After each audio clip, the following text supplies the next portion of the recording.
Magandang araw mga guys. Ngayong araw nga pala ay magluluto ako ng pansit. Dahil kasabihan sa ating mga Pilipino na ang pansit daw ay pampahaba ng buhay. Dahil sa napakainit na panahon ngayong tag-araw, kailangan nating pahabayan ang ating buhay. Alam ko naman mga guys na madali lang magluto ang pansit. Kaya lang may kanya-kanya tayong versyon. Dahil yung versyon nyo, yun lang din ang gagayahin ko. Dahil sa pagluluto ko, kailangan ko lang tawagin si Insan para mamikos-mekos na yan, Insan. Mga guys, may kwento nga pala ako based on my experience. Kanina nga pala mga guys, habang nagwawalis ako, nakita ko yung alaga naming aso. May kinakagat na rabbit.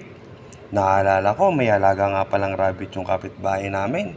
Kaya lalo akong kinabahan at nagmamadali akong lapitan. Mangiyak-ngiyak ako. Wala na silang malay. Buti na lang, walang mga dugo at puro dumi at lupa lang. Kaya nilinis ko at ibinalik ko sa kulungan nila. Maya-maya, narinig kong sumisigaw at umiiyak yung kapitbahay namin. Nilapitan ko. Kunyari, hindi ko alam. Sabay tanong, "Pre, anong nangyari?" Sabi niya, "Pre, nilibing ko na kasi yung mga rabbit na yan. Bakit bumalik pa sa kulungan?"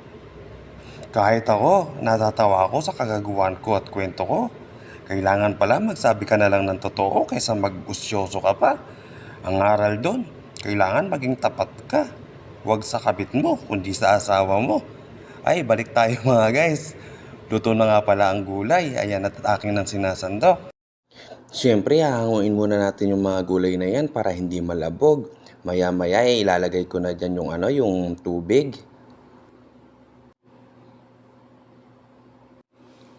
Yan, kasulukuyang inilalagay ko na nga yung tubig yan mga guys. Maya-maya naman po ilalagay ko na po yung bihon dyan.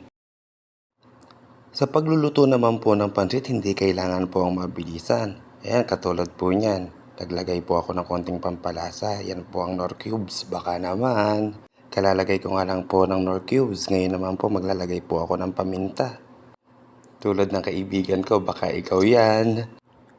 Ayan, katatapos ko nga lang po maglagay ng maraming paminta. Susunod ko na po ngayon yung bihon. Yung bihon kung saan kalahating kilo lang naman yan dahil ilan lang naman po kami kakain dyan. Ako, yung aking asawa at ang aking dalawang anak. Saka sa pagluluto naman ng pansit, hindi naman po yan yung pabilisan. Kailangan po nating maghintay, kailangan po masipsip ng bihon yung tubig para po lumambot siya. At konting hina ng apoy para pag hinalo, hindi po siya magkadikit-dikit at hindi po siya masunog. At ayun na nga po, for the fast forward, binilisan ko na nga po ang paghahalo at pagluluto dyan. Sabi ko nga, kailangan naghihintay tayo pero ako naman pinas forward ko na. Inihalo ko na rin yung mga ginisang gulay kanina. Ayan muna ang niluto ko bago ko ilagay sa gulay kanina. Ayan, katulad ngayon, hinalo-halo, minekos-mekos na naman. Maya-maya po, ay luto na po yan. Mga guys, pauna na po ang aking pasasalamat sa mga magpa-follow, magla-like at mag-share po ng aking video. Alam kong maliit pa lang po ang aking followers at viewers. Pasasaan ba at lalaki rin ng mga yan? Konting tiyaga lang. So paano guys? Maraming salamat. Bye-bye!